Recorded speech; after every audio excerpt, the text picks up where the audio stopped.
News টুডেতে আপনাদেরকে স্বাগত। আমি রিক দেখে নিচ্ছি এই মুহূর্তের বিশেষ কিছু খবর। রাত পেরিয়ে সকাল, শেখ মুজিবের স্মৃতি বিজড়িত ৩২ ধানমন্ডির বাড়ি ভাঙার কাজ চলছে। বাংলাদেশের ঢাকায় শেখ মুজিবুর রহমানের স্মৃতি বিজড়িত ৩২ নম্বর ধানমন্ডির বাড়ি ভেঙে গুড়িয়ে দেওয়ার কাজ চলছে বৃহস্পতিবার সকালেও। রাতভর অভিযানে ধ্বংসপ্রাপ্ত হয়েছে বাড়ির বেশিরভাগ অংশই। বাড়িটির সামনে জড়ো হওয়া কয়েকজন বলেছেন স্বৈরাচারের কোনো চিহ্ন রাখতে চান না তারা। ভবনের বড় অংশ ভাঙার পর মানুষকে উল্লাস করতে দেখা গিয়েছে। বুধবার বাংলাদেশবাসীর উদ্দেশ্যে ভার্চুয়ালি ভাষণ দেন সে দেশের প্রাক্তন প্রধানমন্ত্রী শেখ হাসিনা। তার ভাষণ সম্প্রচারের কথা আগেই ঘোষণা করে আওয়ামী লীগ ও ছাত্রলীগ। তা নিয়ে হাসিনা বিরোধীদের খুব পুঞ্জীভূত হচ্ছিল। বুধবার হাসিনার ভাষণ শুরুর আগেই সেই রোষ গিয়ে পড়ে ৩২ নম্বর ধানমন্ডির বাড়িতে। মুজিবের বাড়িতে তাণ্ডব, ভাঙচুর চালায় জনতা। পরে সেখানে অগ্নিসংযোগ করা হয়। এরপর বেশি রাতের দিকে বুলডোজার, ক্রেন, ভ্যাকুয়াম মেশিন নিয়ে আসা হয়। শুরু হয় মুজিবের স্মৃতি জড়ানো ৩২ নম্বর ধানমন্ডির বাড়ি ভাঙার কাজ। বাংলাদেশের সংবাদ মাধ্যম প্রথম আলোর প্রতিবেদন অনুযায়ী বুধবার রাত প্রায় ১১টা নাগাদ ধানমন্ডিতে মুজিবের বাড়ির সামনে একটি ক্রেন এবং একটি এক্সকাভেটর নিয়ে বাড়ি ভাঙা শুরু হয়। রাত ১২:৩০ নাগাদ ভবনের একটি অংশ ভেঙে গুড়িয়ে দেওয়া হয়। বৃহস্পতিবার সকালে বাড়ির বাকি অংশ ভেঙে ফেলার কাজ শুরু হয়েছে। হাসিনার ভার্চুয়াল বক্তৃতার কথা সমাজ মাধ্যমে প্রচারিত হওয়ার পরেই বুধবার বিকেলে ধানমন্ডির ৩২ নম্বরের বাড়িটি গুড়িয়ে দেওয়ার হুঁশিয়ারি দিয়ে ফেসবুকে একাধিক পোস্ট দেন ইনকিলাব মঞ্চের আহ্বায়ক ও জাতীয় নাগরিক কমিটির সদস্য শরীফ ওসমান হাদি। সন্ধ্যা ৭টার পর বৈষম্য বিরোধী ছাত্র আন্দোলনের আহ্বায়ক হাসনাত আবদুল্লাহ এক ফেসবুক পোস্টে বলেন, আজ রাতে বাংলাদেশ ফ্যাসিবাদের তীর্থভূমি মুক্ত হবে। রাত গড়াতেই বুলডোজার এনে শুরু হয়ে যায় বাংলাদেশের মুক্তিযুদ্ধে প্রাণ পুরুষের স্মৃতি ধ্বংসের কাজ।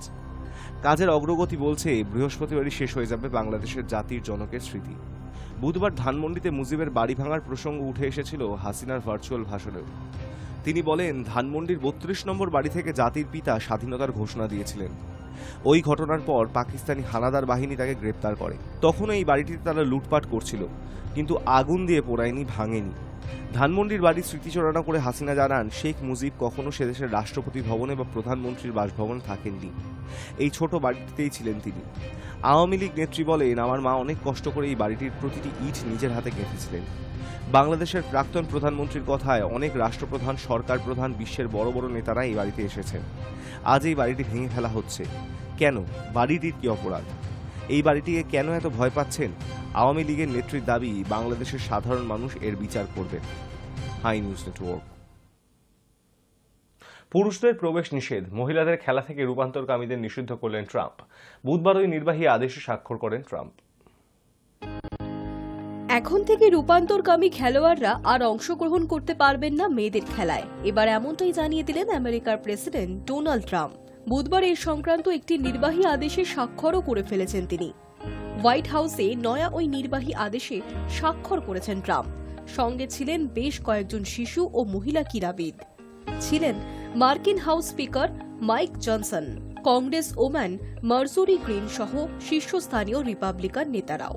নির্বাহী আদেশে স্বাক্ষরের পর বিজয়ের হাসি হেসে ট্রাম্প বলেন, আজ থেকে মেয়েদের খেলাধুলোর বিরুদ্ধে দীর্ঘ যুদ্ধের অবসান হলো।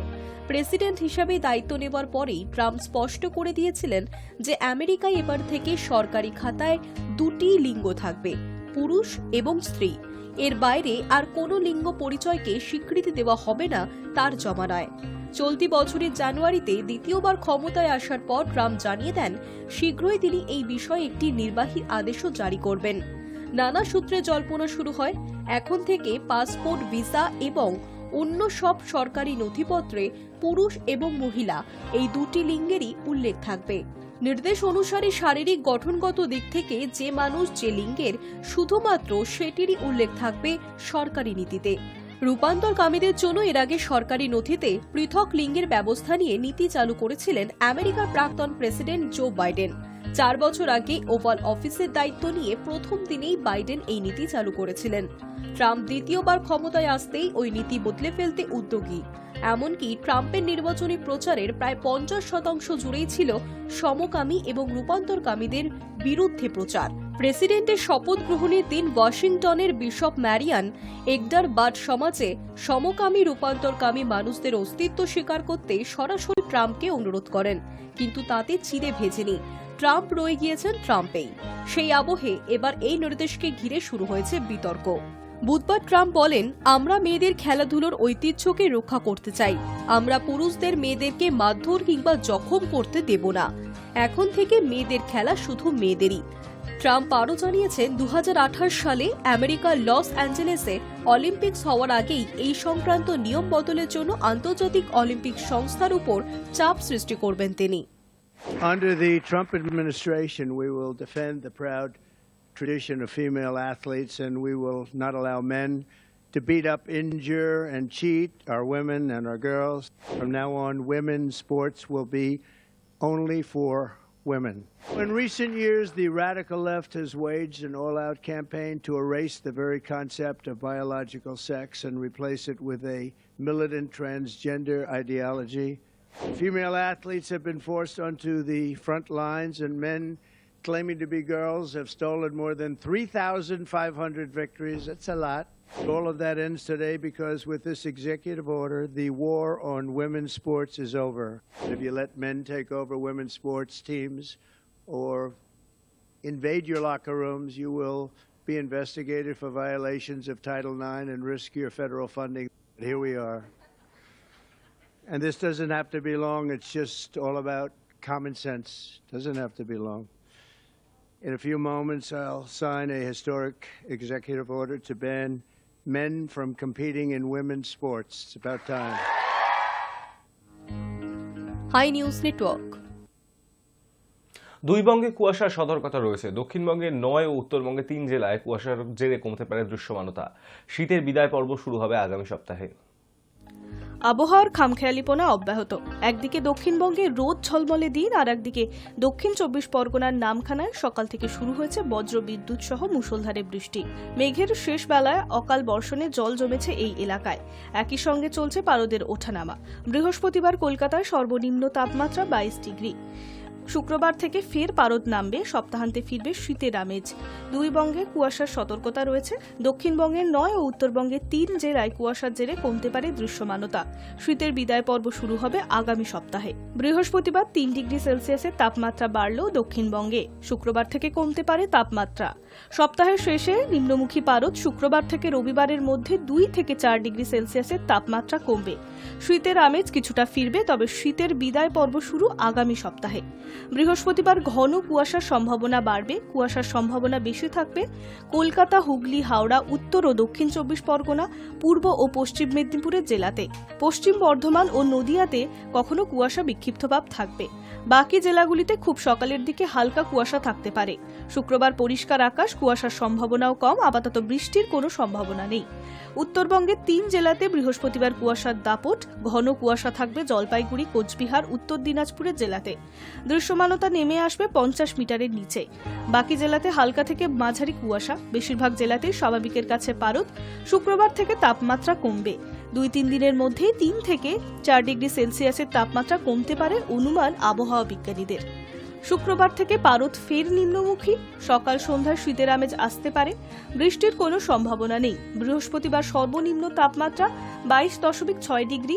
বুধবার দিনের সর্বোচ্চ তাপমাত্রা ছিল 28.2 ডিগ্রি। বাতাসে জলীয় বাষ্পের পরিমাণ বা আপেক্ষিক আর্দ্রতা 44 থেকে 96%। High news network. পাঞ্জাবকে 3-0 গোলে হারিয়ে 20 ম্যাচে 46 পয়েন্ট নিয়ে টানা পঞ্চমবার সুপার 6-এর টিকিট পাকা করে ফেলল মোহনবাগান। জেমি ম্যাকলারেনের জোড়া ফলা, লিস্টন কোলাসুর পারফেক্ট শট, গ্রেগ স্টুয়ার্টের দুরন্ত আক্রমণ এবং বিশাল কাইতের ক্লিন শট। ঘরের মাঠেই পাঞ্জাবের বিরুদ্ধে এই হলো মোহনবাগানের রিপোর্ট কার্ড। যে রিপোর্ট কার্ডের ওপর জলজল করছে যে চলতি আইএসএল এর প্রথম দল হিসেবে সুপার 6-এ পৌঁছে গেলেন হোসে মলিনার ছেলেরা। বুধবার যুবভারতীতে প্রত্যাশিতভাবেই ম্যাকলারেনকে সামনে রেখে দল সাজিয়েছিলেন মলিনা। ঠিক তার পিছনেই স্টুয়ার্ট। এদিন কামিন্সকে প্রথম একাদশে রাখেননি সবুজ মেরুনের coach. Tom Allred, Anirudh Thapa না থাকলেও যে মোহনবাগানের শক্তিতে ক্ষয় ধরে না, সেটাই প্রমাণ করে দিল এদিনের টিম গেম। শুরু থেকেই পাঞ্জাব এফসিকে চাপে রাখার চেষ্টায় ছিলেন স্টুয়ার্টরা।